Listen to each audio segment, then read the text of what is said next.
Hey friends, welcome back to the channel. If you caught last night's episode, I hope you fast-forwarded through at least the first 6 minutes or so, because all we saw was Kody and Robyn locking lips, acting like teenagers. Why? Well, Kody had just shaved off his mustache, and apparently Robyn doesn't want to deal with a prickly upper lip when she's smooching.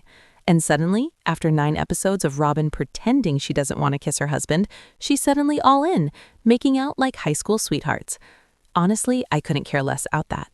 What I do care about, though, is the drama between Meri and her friend Amber, who, by the way, is now apparently her roommate. They sit down and talk about this massive blowout fight with Kody, but also about a bunch of conversations Meri had with Cody and Robyn regarding the property. Meri mentioned that the last conversation about the property was just weird. And it got me thinking, do you remember when they had that breakup chat over at Coyote Pass? Kody and Robyn were at the picnic table with Meri, completely straight-faced, telling her she'd be getting 2 acres. Like, hold up, this doesn't make sense. So you two get 8 acres together, split 4 and 4. Janelle gets 4, and I get 2, Meri asked. She has 1 child, Robyn has 18. Meri wanted to keep the lot with the pond for the whole family, because from living with her, it's clear she's not exactly big on sharing resources. And Meri's reaction? Totally justified. She said, wait, why are you both getting 4 acres, Janelle gets 4, and I only get 2? That doesn't make sense. Why are we doing it this way? And Robyn, of course, responds with the classic, my estate, my estate. Except, hello, Robyn, your estate is Kody's estate because you're married. Apparently, there were more conversations like this, and it became clear that Robyn was completely on board with Kody essentially taking advantage of Meri. So now for her to act like she wants everything to be fair, that's just ridiculous. And yes, a fight eventually erupts because Kody is going after, who else? Jen. But the bigger issue here is that Meri has 0 trust in Robyn and doesn't even want to see her. Even though Robyn pretends she's been hands-off on the show, behind the scenes she's been involved, and according to Meri, apparently a nightmare. Meri said, I just stood my ground. I don't think she liked it, but whatever. Meri and I have always been able to talk frankly. I was really just trying to figure out what she needed, and my intention was always in her best interest. I feel like if Robyn and I were to have a friendship again. And that's where we leave it, hanging, tense, and definitely a bit messy. It would have to start right at the very beginning, because Robyn is loyal to Kody, as she should be. I am not. So here's the thing. Robyn claims she's always listening and acting in Meri's best interest. But if you watch the clip I just showed, it's clear that Meri was confronting Kody and Robyn about the 8 acres. And how does Kody justify it? He says, Meri only has 1 child. I have 18. I need this land for the family, and Meri doesn't want to share resources. Keep in mind, this was after Meri had already decided to leave the family and had no intention of building anything. They were trying to divide the property because Meri was leaving, and Kody throws this at her. Don't you want to build here, Meri? You can have 2 acres. It's obvious they didn't want Meri to leave because they knew she would fight for more. And during the entire conversation, Robyn, she's a mess. Crying, running off, snot running down her face. She's not focused on Meri's best interest at all. Robyn was worried about her estate, thinking she deserved more. Kody, meanwhile, acts like Meri deserves less because she has fewer kids, and somehow all his other kids are supposed to use a dirt pond? Looking at history, it's clear. Kody and Robyn were lying. They were planning to shortchange Meri from the start. And that meant there needed to be some very hard conversations. But here's the thing. There's no trust between me and Robyn. None. I'm done. I'm not going to deal with it. At the end of that conversation, I told her, I'm not your wife. I don't have to listen to this. From here on out, you can talk to my lawyer. And I haven't spoken to her since. Then there was a really rough conversation with Kody.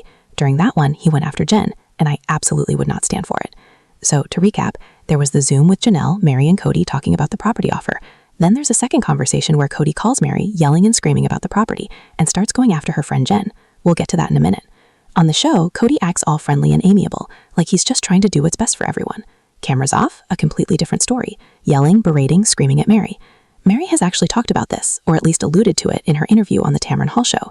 She mentioned that Kody hadn't been kind, and that during the season, viewers would see what was really going on with Robyn and the relationship.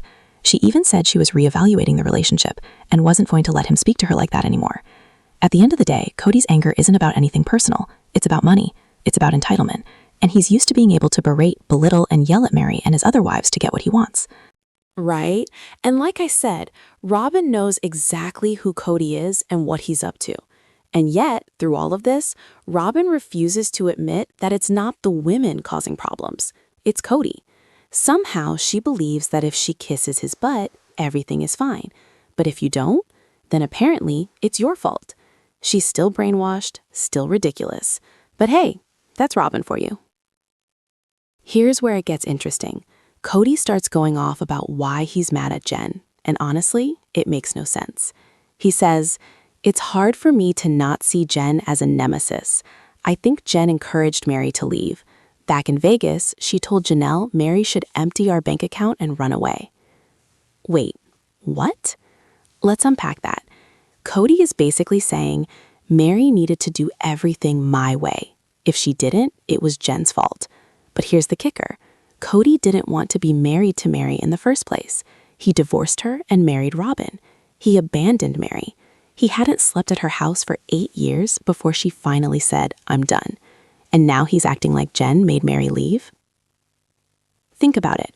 When they were living in Vegas, they were husband and wife. They had joint bank accounts and community property. Meri could have gone through a divorce, claimed alimony, and gotten her fair share. But she didn't. She went through the divorce, didn't fight over community assets, and still allowed Kody to control the money. So this whole narrative about Jen telling Meri to empty the bank account and run is completely overblown. The bank accounts were never empty. It's just Kody's excuse to deflect blame. And let's be real. The real reason Kody doesn't like Jen, in my opinion, she sees things as they really are. She's a mirror for Kody. She can call him out for his actions, and that's terrifying for him.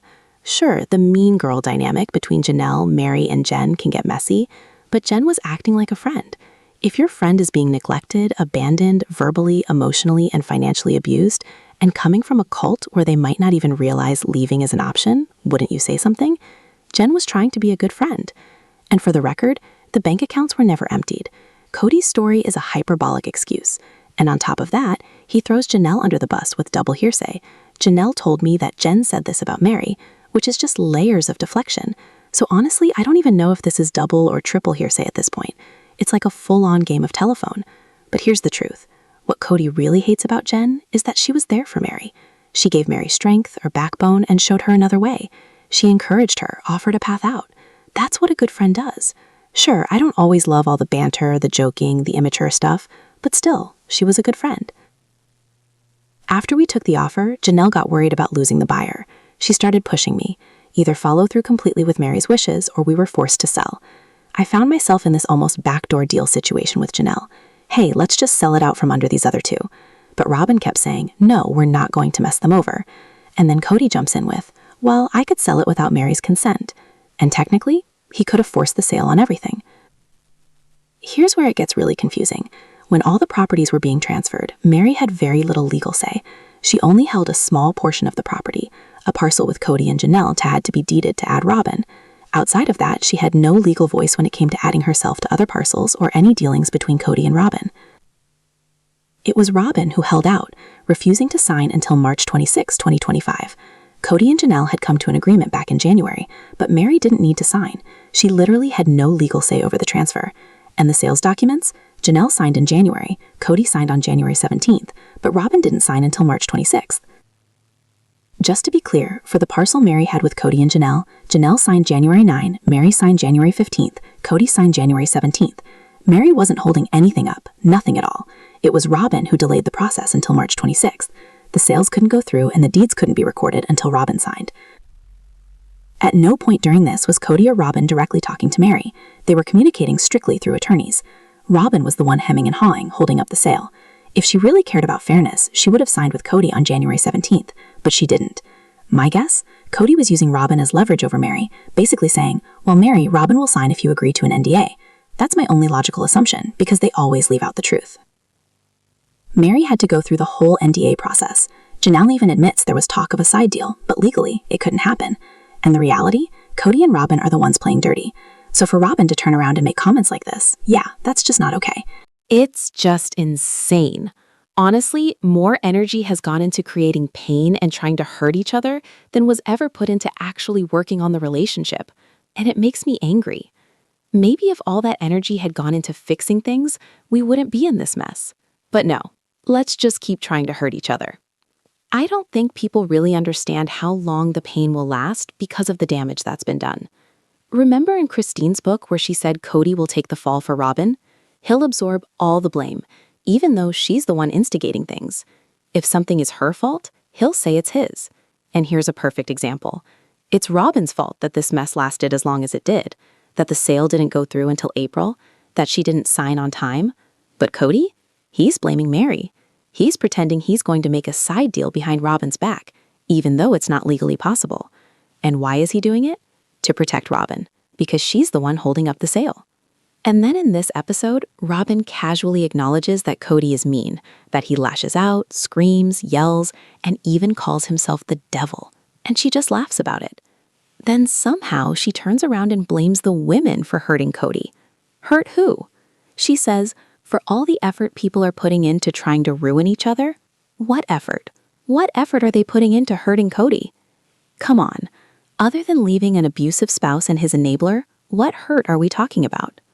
Robyn does this thing on the show where she pretends she's neutral, says nothing negative, and then slyly implies it's everyone else's fault. She hates hearing the truth, hates accountability, hates that Meri points out Robyn is loyal only to Kody. And why should Meri trust someone like that? Robyn will protect Kody at all costs because her financial interests are tied to him. So who's really being hurt by leaving Kody? Who suffered from the sale and the equitable division of the property? Kody and Robyn. They had all the power, all the financial control. And who manipulated Meri for years? Robyn. Who strung her along? Robyn. Who caused this damage? Robyn. She doesn't care about the fallout, doesn't want to acknowledge it. She plays the victim, acting like the innocent damsel being bullied by these women. Meanwhile, she's passive-aggressive behind the scenes, delaying signing documents, making comments about fairness, pretending like everyone's actions are equal. She knows exactly what Kody is and what he does, and she co-signs it all. If that were my husband, there's no way I'd stay with someone like that. If you see the truth and still back it, you're just as culpable. We'll get into more of what Janelle had to say about Robyn later, but that's what I've got for now. Tell me your thoughts in the comments below. Don't forget to give this video a thumbs up, subscribe if you haven't already, and click the bell so you never miss a video. Thanks so much for watching. Bye, besties!